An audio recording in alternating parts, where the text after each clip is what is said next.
Assalamualaikum warahmatullahi wabarakatuh. Innal hamdalillah nahmaduhu wa nasta'inuhu wa nastaghfiruh wa na'udzu billahi min syururi anfusina wa min sayyiati a'malina. Man yahdihillahu fala mudhillalah wa may yudlil fala hadiyalah. Asyhadu an la ilaha illallah wahdahu la syarikalah wa asyhadu anna Muhammadan abduhu wa rasuluh.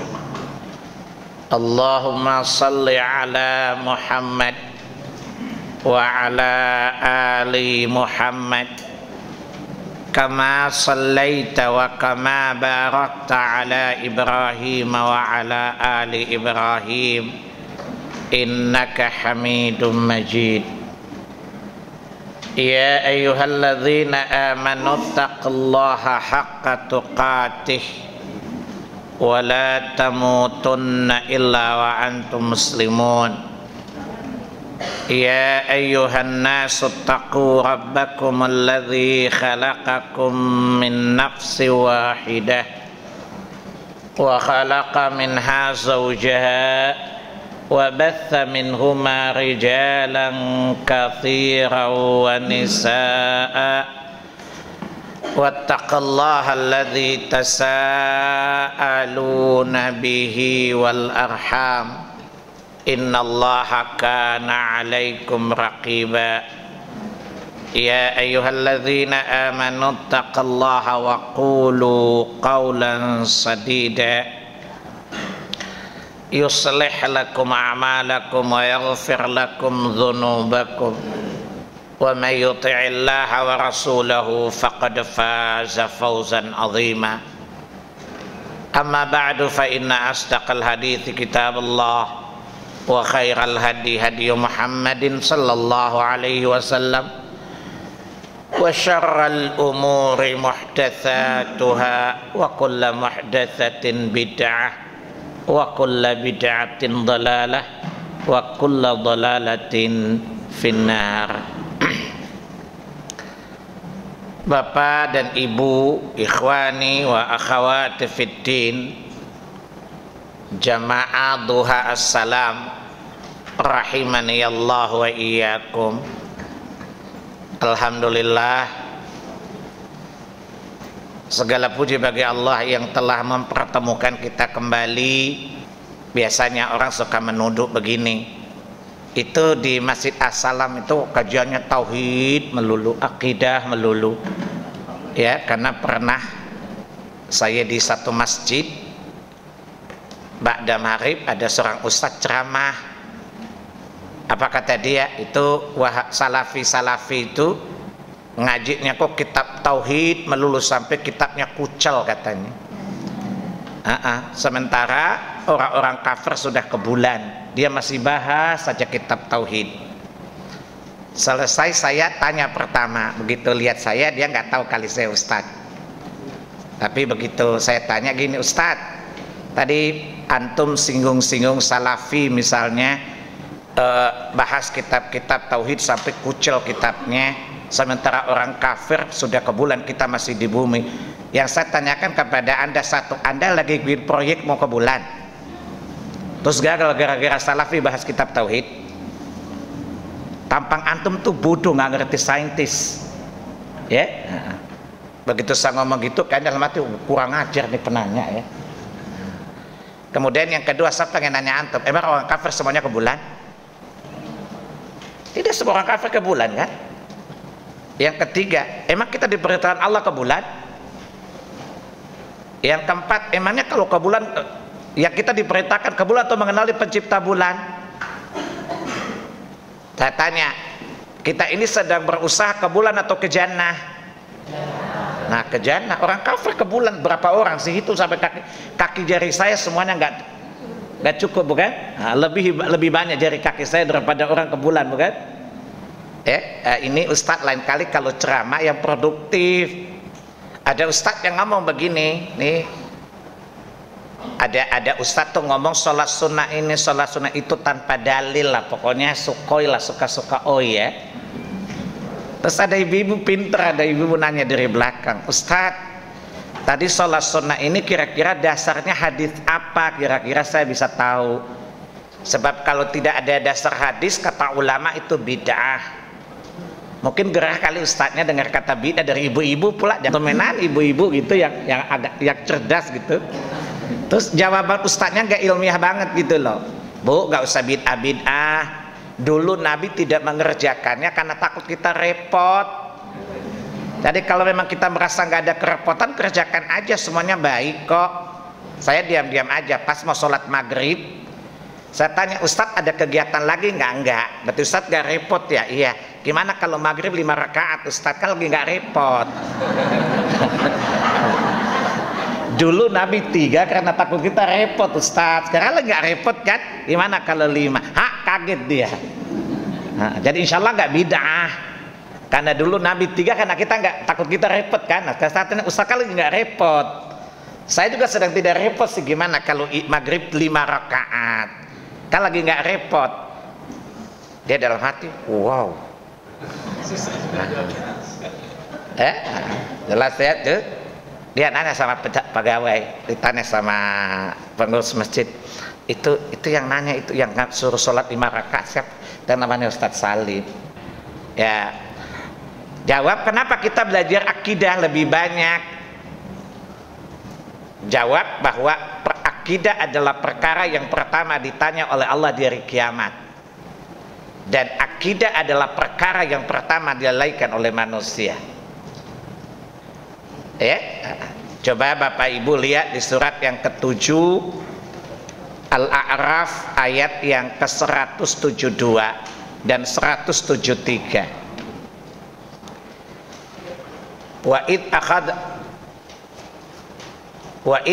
Ya, akhadha mitsaqan wa id akhadna coba wa id akhadha rabbuka min bani adama min zuhurihim dzurriyyatahum wa asyhadahum ala anfusihim.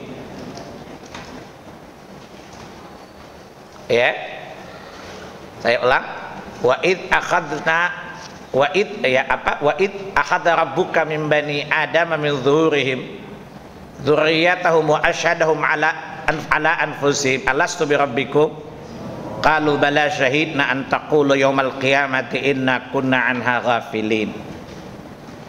Ketahuilah manusia itu dilahirkan atau lahir dalam keadaan bertauhid. Perkara yang pertama akan Allah tanya pada hari kiamat tauhid, akidah. Dan itulah pertama yang dilalaikan manusia. Antaqulu yaumal qiyamati inna kunna anha ghafilin. Jadi perkara ini adalah perkara yang besar, ya kan Allah tanya pada hari kiamat lebih dulu dari yang lainnya. Dan inilah perkara yang paling dilalaikan oleh manusia. Au taqulu di ayat 173-nya. Atau kalian berkata, ya, kami dapati bapak-bapak kami berbuat syirik. Syirik ini warisan bukan? Anak-anak berbuat syirik karena warisan siapa? Itulah tadi. Jadi bapaknya berbuat syirik, dia lanjutkan kesyirikannya, lalu dia kasih nama apa? Kearifan lokal. Ih, iblis saja kaget loh dengerinnya. Apa kata iblis, ini kesesatan di luar ekspektasi loh ya. Na'udzubillahi min dzalik ya. Nah, jadi ini perkara besar. Kemudian yang kedua, para nabi itu dicela, dicaci, dimaki, diancam dan sebagainya karena perkara apa? Karena dakwah mereka adalah dakwah akidah. Seorang nabi ketika datang sampai wafat, perkara yang dia dakwakan dengan porsi yang besar adalah akidah. Porsi terbesar yang didakwakan para nabi adalah akidah. Siapa yang mempelajari perjalanan dakwah seluruh para nabi, dia akan mengetahui bahwa porsi terbesar yang menguras energi para nabi, yang mendatangkan permusuhan kaumnya adalah akidah. Karena dakwah mereka adalah akidah. Tapi begitu dia bilang jangan kalian menyembah dan berhala-berhala, akhirnya diusir dari kemalamannya itu. Ya, porsi terbesar ya yang didakwakan oleh para nabi dan rasul adalah perkara akidah. Dan para ustadz Rabbani, maksud saya bukan ustadz syaitani, sebab ustadz Rabbani itulah yang dikatakan oleh Nabi, al ulama warathatul anbiya. Para ulama adalah pewaris para nabi. Maka seorang ustadz yang baik, guru yang baik, pewaris para nabi itu, ia berdakwah dengan metode dan konten utamanya para nabi. Nama juga pewaris. Berani nggak adat istiadat bapak-bapak di kampung dirubah loh? Kurang asem kui. Lawong ini ajarannya yang kaku nih. Ya, dulu orang kalau dikasih tahu lawong. Saya ini orangnya suka iseng Pak. Tinggal di mana suka iseng, cari resiko lagi. Ada daerah tertentu biasanya kalau ada acara nikahan kasih sesajen supaya perjalanan perkawinannya itu ya, biasa dibuatkan kue kecil-kecil, ditaruh di niru, itu ditaruh sepanjang jalan sama bawa kolom. Betul ya? Lalu bapak-bapak waktu nikah digituin juga. Nah, jangan pura-pura dong.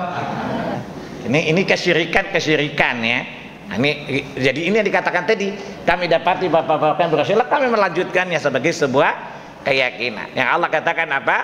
Wa idza qila lahumuttabi'u ma anzalallah qalu hasbuna ma wajadna alaihi aba'ana awalau kana aba'hum la ya'lamuna syai'a wa la yahtadun. Surat kelima Al-Maidah ayat yang ke-104. Jika dikatakan kepada mereka, mari kita kembali kepada Allah, Al-Quran, mari kita kembali kepada Rasul, sunnahnya. Qalu, apa jawab mereka? Hasbuna ma wajadna alaihi aba'ana. Cukup bagi kami apa yang kami dapatkan dari bapak-bapak kami dahulu. Lawang kami ini kan anak keturunannya sing punya kewajiban melanjutkan tradisi namanya kearifan lokal. Ini kearifan apa kejahilan? Nah, ini yang benar kearifan apa kejahilan? Lah orang kesyirikan kok dipelihara ya? Apa kata iblis? Ringan kerjaanku. Nah, kata Allah, awalau kana aba'uhum la ya'lamuna syai'a wa la yahtadun. Mereka tetap ngotot ngikutin bapak-bapak mereka, leluhur mereka, walaupun nenek moyang mereka itu tidak di atas ilmu dan petunjuk dari Allah Tabaraka wa Ta'ala. Ya, dan hari ini kalau tidak kita lakukan upaya pembersihan terhadap akidah, ini masif nih. Saya pernah cerita di sini 2-3 kali, jadi saya ulang lagi ini Bu. Ibu-ibu barangkali pernah mengalami atau pernah melakukan atau mendengar, biasa ada sedekah bumi ya, ritual sedekah bumi ya Pak. Ini bapak-bapak yang tua-tua mungkin dulu muda-muda ngerjain juga nih. Kalau masih di kampung toh, gimana Pak? Masih ingat nggak ritualnya? Jangan pura-pura atuh sama guru. Nah, ya, ini kesyirikan. Karena mereka meyakini Dewi Sri lah yang menumbuhkan bijian, padi-padian. Oleh karena itu kalau habis panen harus sedekah bumi. Kalau tidak nanti Dewi Sri-nya marah. Terus saya bilang Kak, ada ibu-ibu lagi masak, bikin itu sesajen. Bu Neko ini buat apa? Itu sedekah bumi ya Mas.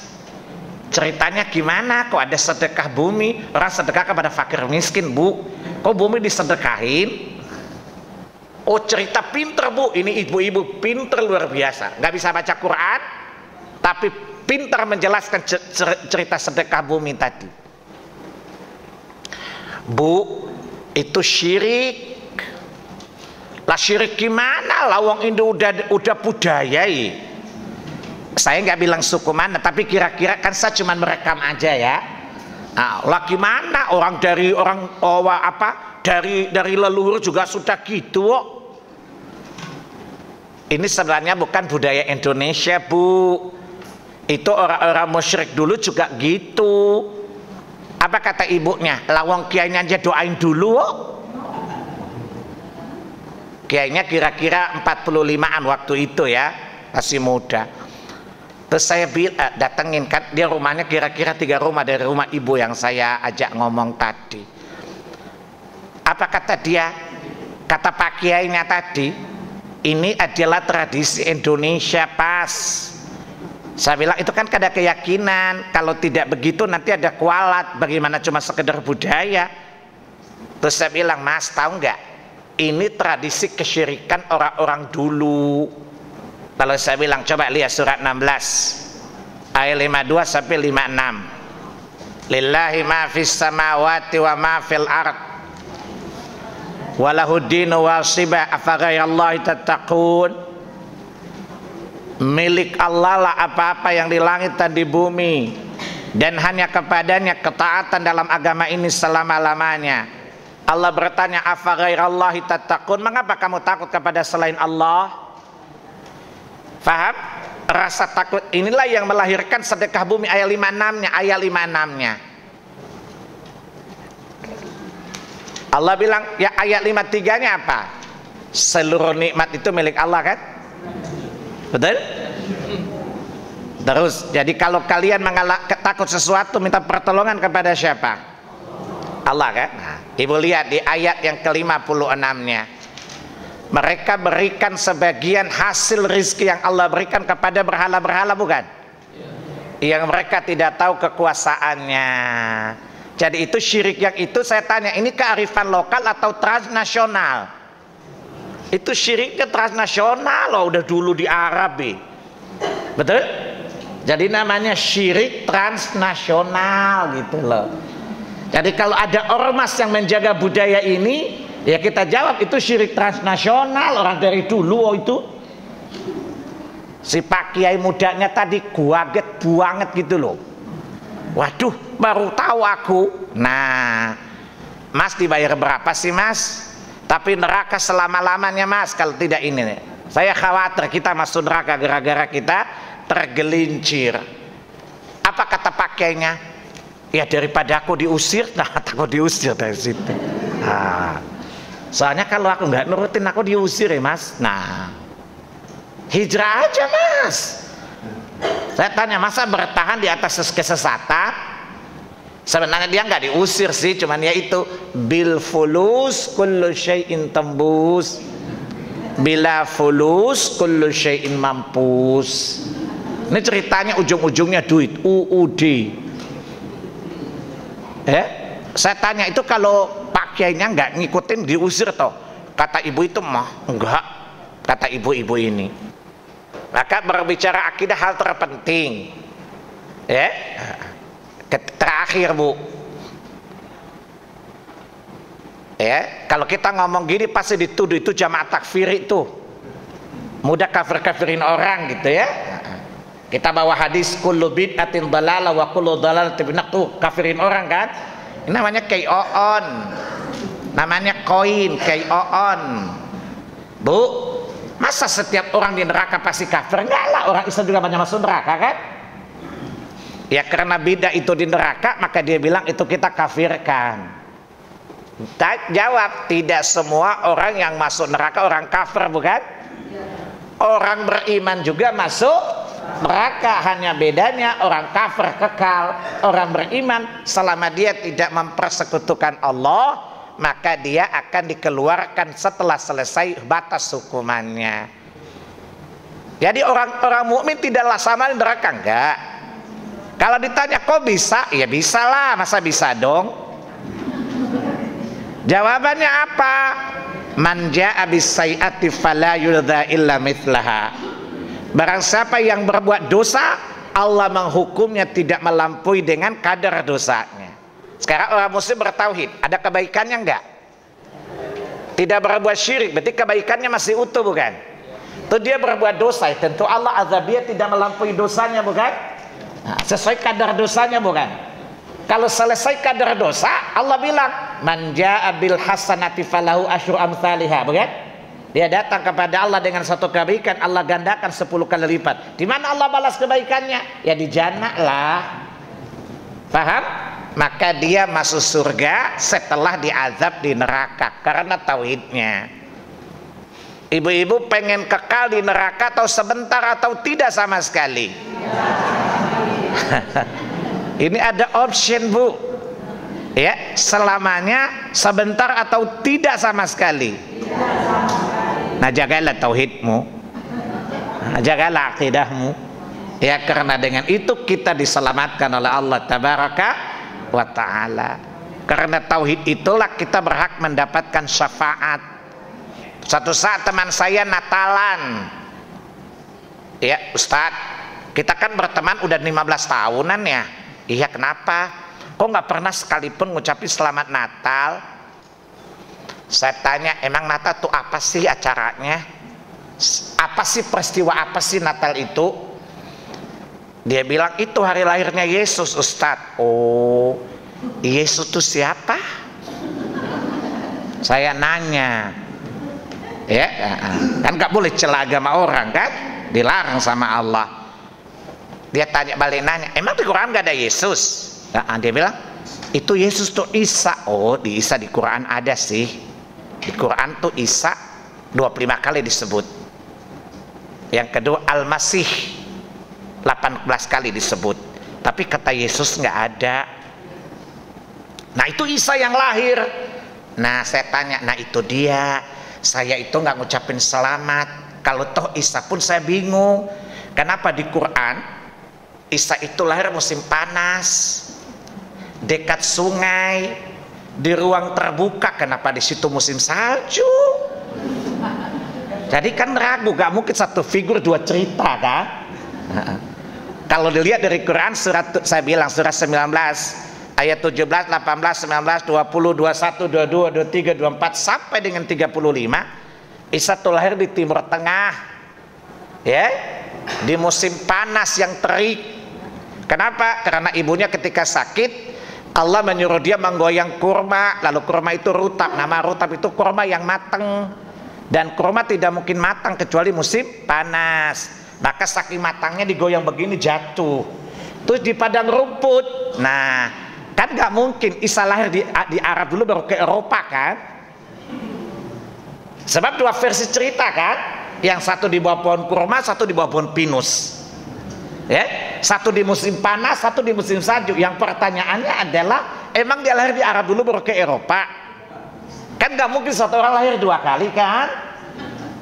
Kata kawan saya, oh gitu ya, jadi sorry ya, yang pasti saya benarkan yang ada di Quran saya. Makanya saya tidak ucapin selamat, itu satu. Terus saya tanya lagi, posisi Yesus di situ, Isa di situ, apa posisinya? Tuhan, yang satu bilang anak Tuhan, kan dua orang. Yang jelas dong Tuhan apa anak Tuhan sih? Dua-dua masih satu. Ya Tuhan juga anak Tuhan.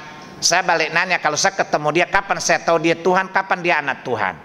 Akhirnya saya bilang sorry ya, makanya saya nggak ngucapin, karena satu kan posisinya Tuhan atau anak Tuhan, sementara di Quran mengatakan dia hamba Allah, Rasulnya.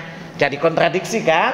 Nah, tentu saya tidak mau, karena Quran menyebutkan figurnya itu dengan sifat yang begini, sementara di situ figur yang sama dengan sifat yang begitu.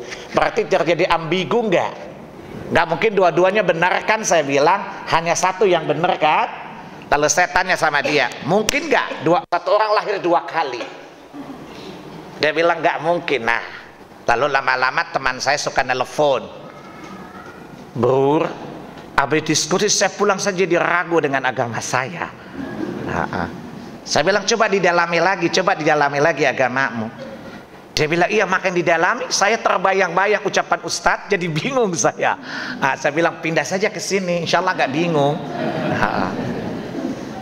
Satu saat dia datang tanya sama saya, Ustadz emang dijamin kalau saya pindah ke Islam nggak bingung? Insya Allah nggak. Saya kasih waktu 3 tahun, nggak cocok balik lagi. Saya kasih waktu 3 tahun, nggak cocok balik lagi. Tapi belajar sama saya, jangan pindah-pindah guru dulu. Faham? Nanti udah 3 tahun baru saya rekomendasikan nggak di sama siapa. Maka pindahlah saudara teman saya tadi. 1 tahun dia udah bisa baca fasih Quran dan juz 30 dihafalnya. Nah, kalau kami bepergian dia bisa jadi imam.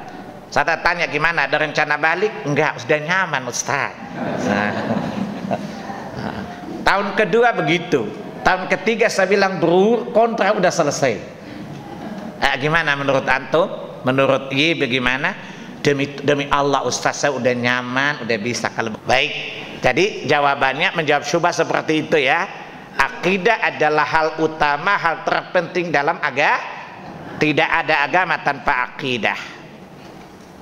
Karena kalau kita merealisasikan firman Allah surah 2 Al-Baqarah ayat 208, ya ayyuhalladzina amanu dukhulu fis-silmi kaffah wa la tattabi'u khutuwatis syaitan innahu lakum aduwwum mubin. Ya ayyuhalladzina amanu, wahai orang-orang beriman, udkhulu fis-silmi kaff, masuklah kalian ke dalam Islam secara komprehensif, secara menyeluruh, secara totally. Jadi kalau Islam itu ibarat sebuah bangunan, sebuah lingkaran, maka akidah merupakan lingkaran terkecil dari lingkaran besar tadi, dan tauhid adalah esensi dari akidah. Menurut bapak-bapak, kalau lingkaran kecil yang di dalam rusak nggak lingkaran besarnya? Nah, paham ya? Kalau lingkaran kecilnya rusak, apalagi titik koordinatnya rusak, maka rusaklah seluruh lingkaran itu. Dia adalah akidah, dia adalah tauhid, karena dialah esensi atau titik koordinatnya lingkaran yang besar tadi. Bisa difahami anak-anak? Maka itulah pintu gerbangnya kita menuju kepada Islam, yaitu tauhid kepada Allah Subhanahu wa ta'ala. Saya kira hari ini cukup motivasi aja ya. Sebenarnya saya mau jangan membuat sekutu bagi Allah. Jadi kalau misalnya kita ngajar tauhid nih, jangan kira belajar buku tauhid saja. Minimal kita komparasikan dengan 6 kitab yang lain. Misalnya kita mesti membaca syarah tafsir Ibnu Katsir, At-Tabari dan semisal. Karena membahas kitab tauhid kan ayat Allah ya. Kan tidak boleh jelaskan dengan akal kita, harus rujuk kepada tafsir yang mu'tabar, bukan? Kemudian yang kedua, harus belajar lagi manhaj ahlus sunnah dalam akidah mereka. Paham? Karena menjelaskan kitab tauhid tidak bisa versi kecuali dengan ahlus sunnah. Paham ya?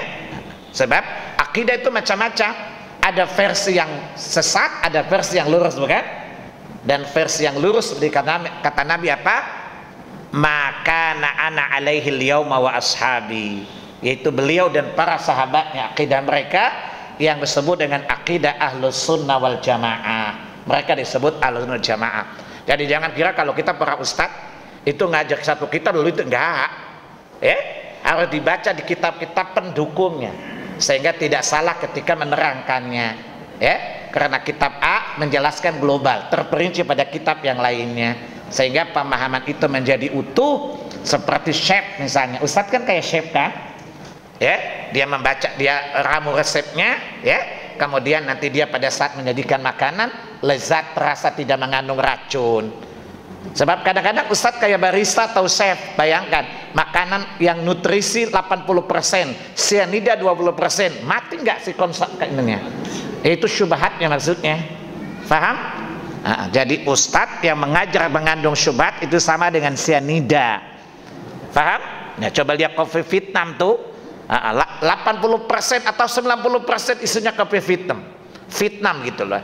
10% saja cyanida, mati nggak itu si peminumnya itu? Nah, itulah syubhat dalam dakwah. Itulah syubhat dalam dakwah. Berbahaya apalagi perkara akidah, masya Allah, yang rusak akidah. Ya, sehingga adik-adik yang muda-muda perhatikan, undur manita khadadini, perhatikan dari siapa kamu mengambil agamamu ya. Jadi jangan pakai alasan, oh kita duduk di semua ustadz, kita ambil yang baik-baik. Ambil baik-baik, mendingan kalau ambil baik-baik memang punya ilmu untuk mengetahui mana baik mana buruk. Ini namanya akal lalat, itu namanya pemuda lalat. Tahu lalat nggak? Nemplok di semua tempat, gula, luka, semuanya dihinggap sampai dia hinggap. Jangan otak lalat ya. Jadi jangan gini, kita ngaji di semua ustadz, kita ambil yang baik-baiknya. Apa kata iblis? Mantap. Oh. Betul ya Pak? Kecuali kita udah kokoh dalam keilmuan. Menurut antum Imam Ahmad itu alim atau supra alim? Tapi ketika ahlul bid'ah datang membacakan Quran, dia tutup kedua telinganya. Ahlul bid'ah datang membaca Quran, ya Abu Abdillah, aku mau bacakan Quran. Kata beliau, enggak.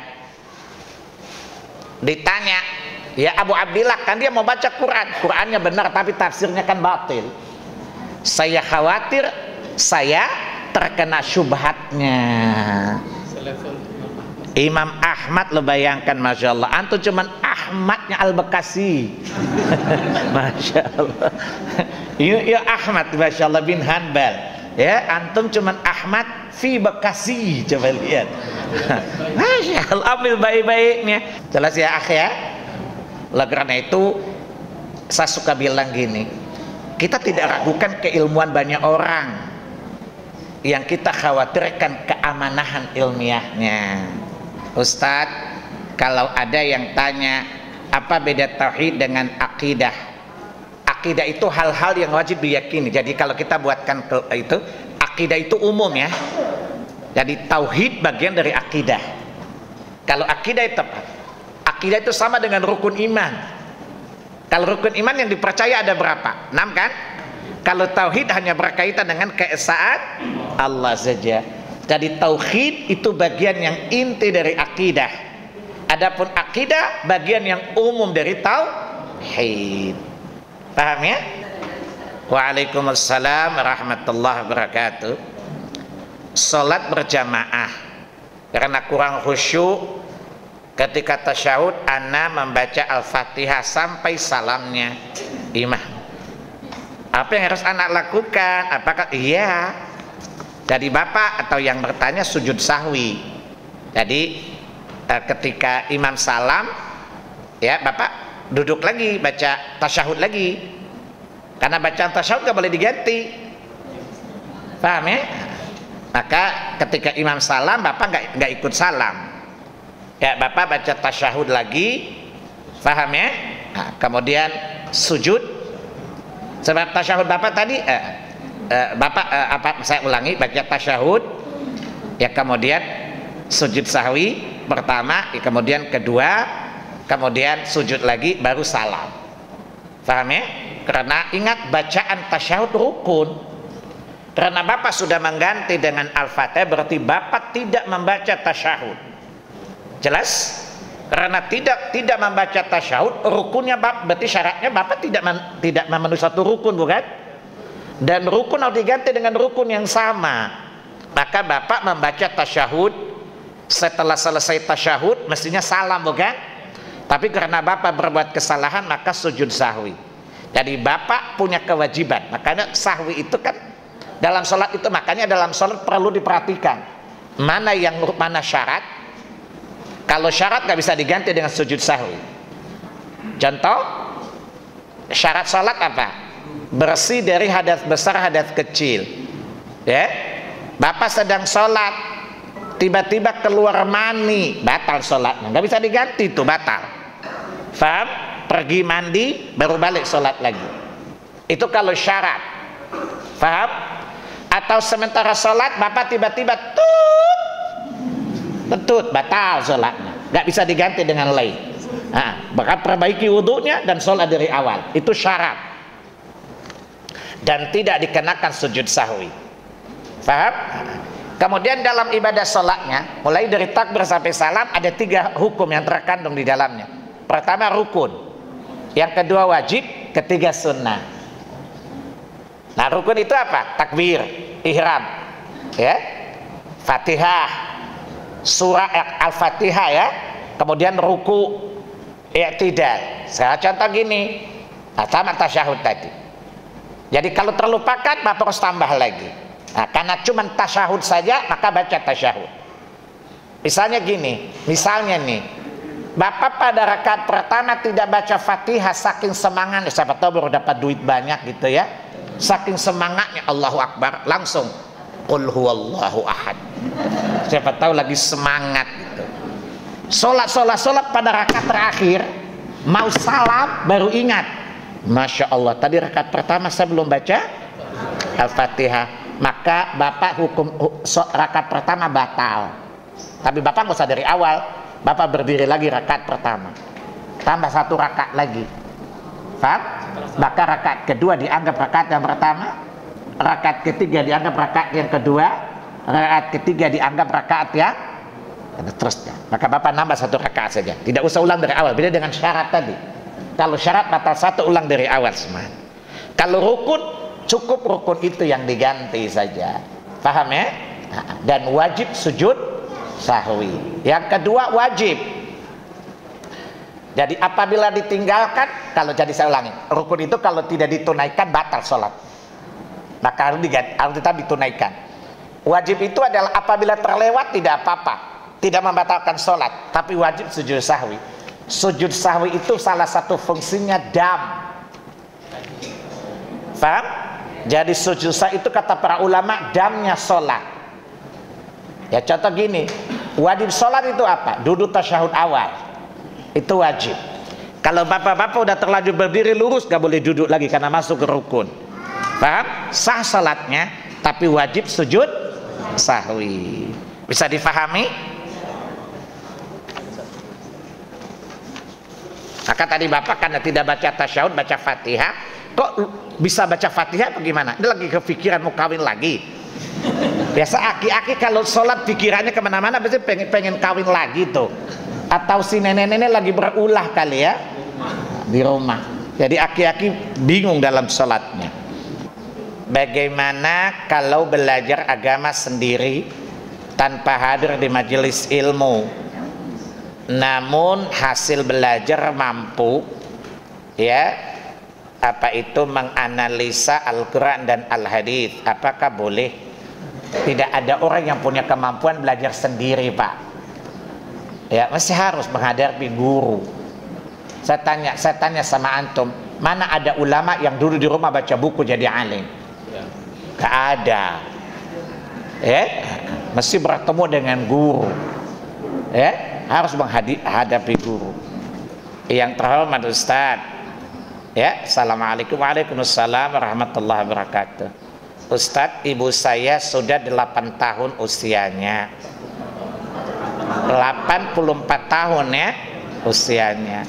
Beliau sholat sudah di tempat tidur, kadang-kadang didudukin di kursi, itu pun sambil dituntun bacaan sholatnya. Karena beliau sudah banyak lupa urutannya. Pertanyaan saya, sudah bolehkah dijamak kasar sholatnya karena pertimbangan repot duduk dan ya gini. Pertama faktor ingatan ya. Kan orang itu namanya apa sih namanya, demensia ya. Orang yang demensia itu ada 2 ya, ada permanen, ada yang temporary ya. Ya, ada yang penurunan daya ingat. Ya condong PI, pikiran hilang-hilang. Kadang pergi, kadang datang. Nah, maka kalau misalnya penurunan daya ingat saja, berarti masih ada sebagian kan? Mungkin sepertiganya. Maka pada saat dia waras kita suruh dia sholat. Kalau misalnya kumat dimensianya, maka Allah bebaskan dari tanggung jawab tadi. Karena kata Nabi, Allah angkat pena dari 4 orang ya. Salah satunya orang yang lupa sampai ingat, anak kecil sampai dewasa, orang gila sampai sembuh. Maka berkaitan ikatan hukumnya sama dengan anak kecil. Kenapa anak kecil nggak dibebani? Berkaitan dengan intelektualnya.